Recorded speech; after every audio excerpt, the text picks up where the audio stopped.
Okay, under special education, there's least restrictive environment, and that is where, once your IEP is developed, where that IEP can be implemented.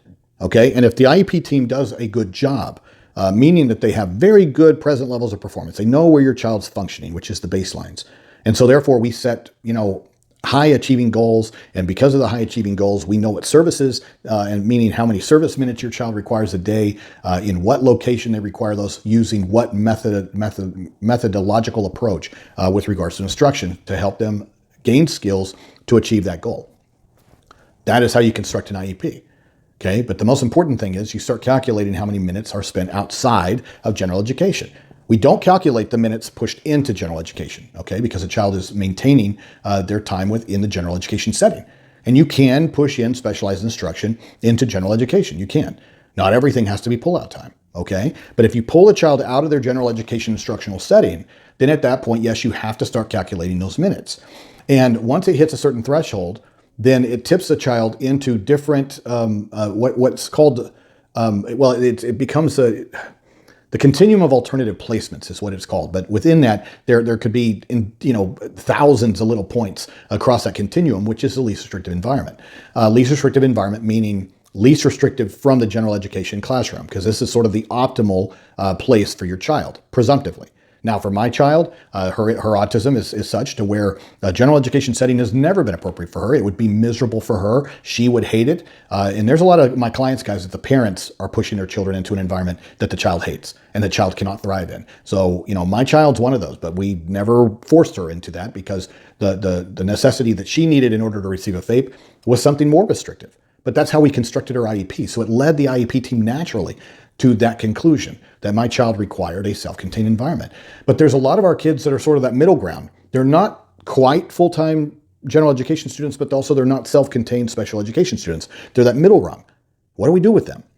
And this is where we have a lot of problems because a lot of schools just simply don't have the resources or the classrooms to sit there and do this in the way that it's intended in the law.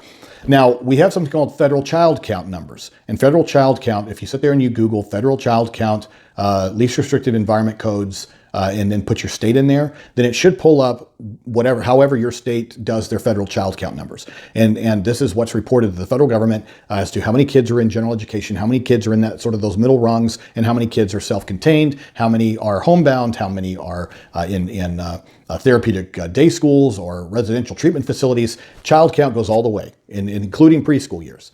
Okay, there are child count codes, and those child count codes vary from state to state, but on the basic level, a lot of the states use the same ones. And Alabama uses those.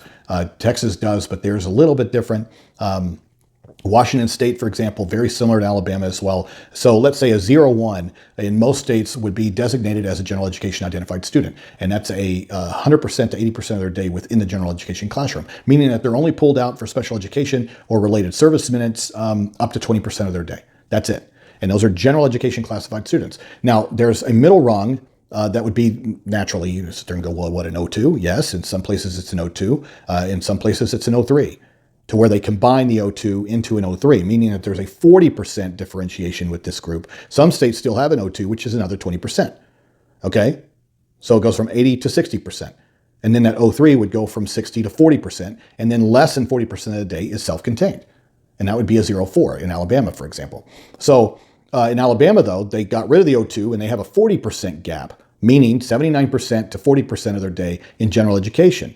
And so they have a 40% gap in there to play with. And that's the area where you need to be real careful as a parent. And you need to understand what your child's doing broken down in 30-minute increments. What are they doing during these time frames?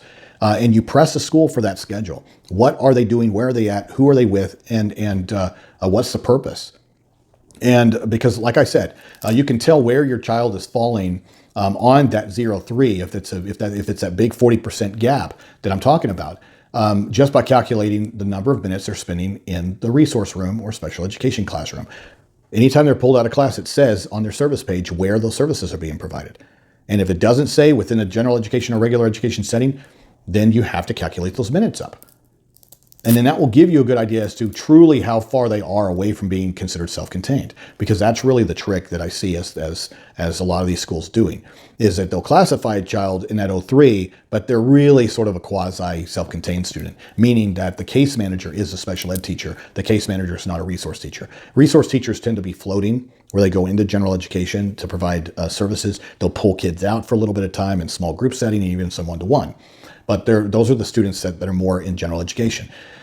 If your child's been assigned the special education teacher, which is a self-contained teacher, as their case manager, then your child's spending far more time in the self-contained environment than in general education. And then it falls typically upon the aides to help with the push in to general education.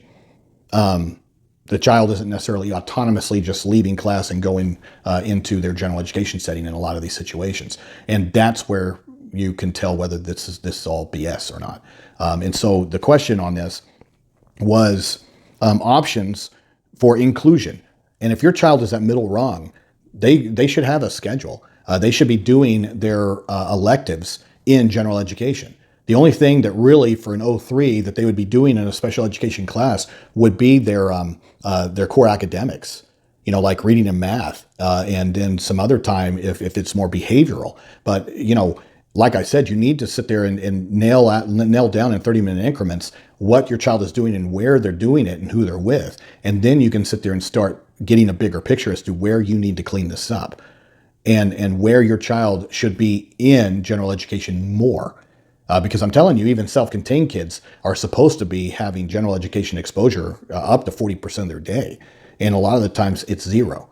Or maybe 10%. Maybe they, I even have classes that they eat separately from general education students, and they have adaptive PE with adaptive PE, and they don't have any exposure in general education PE. That's 0% of the day. And guys, that's not appropriate. Not for a lot of our kids. There's very few kids to where I could sit there and justifiably say that no exposure to general education is a positive, and beneficial. But by and large, this is where parents aren't asking sufficient questions and they're not really understanding what their child's schedule is. And some of that's the school's fault because, we're lacking transparency post-COVID. Schools have really started locking down and not wanting to be open as to what's going on in the school day. And it's also an attempt to hide the fact that they don't have enough employees. That's not your fault. But that's why the first step in unraveling that onion and finding out what the hell's going on, where you need to drive it home is first start with understanding what your child's doing, starting at the beginning of the day to the end of the day in 30-minute increments. And at that point, that's where you sit there and you start weeding through the BS to expand your child's opportunities in a general education setting. And if they sit there and they start backtracking and go, well, we can't because your kid has behavioral issues, then at that point, why haven't we done an FBA? Why isn't the behavior plan being implemented? What about competency-based training? Why don't we have a behavior analyst involved in order for us to work on that and expand my child's opportunities? Because my child's not making improvements across their educational performance areas that include social emotional behavior. If you guys haven't thought this through and you're using that as an obstacle or an excuse as to why my child can't have exposure in a general education setting. We need to work on those things. We need to target that maladaptive behavior. We need to extinguish it and replace it with what would be socially appropriate. Now, how the hell are you supposed to learn that if you're not in a setting or you're not exposed to the students where socially appropriate behavior can be displayed? All right? So I'm blaming parents for some of this, guys. If you're not asking the right questions and you don't know what the hell your child's doing, you should know that within the first few weeks of school. And then every time you have an IEP meeting, you should double check and triple check, because what they tell you at the beginning of the school year, they can sit there and evolve or devolve. All right. If you are not paying attention, you will find that because that flexibility is there with that least restrictive environment, they will play that. They will play those percentages, and you won't know the better unless you keep on top of them and probe every once in a while as to what your child's doing, where they're at, who's working with them, and what are they working on.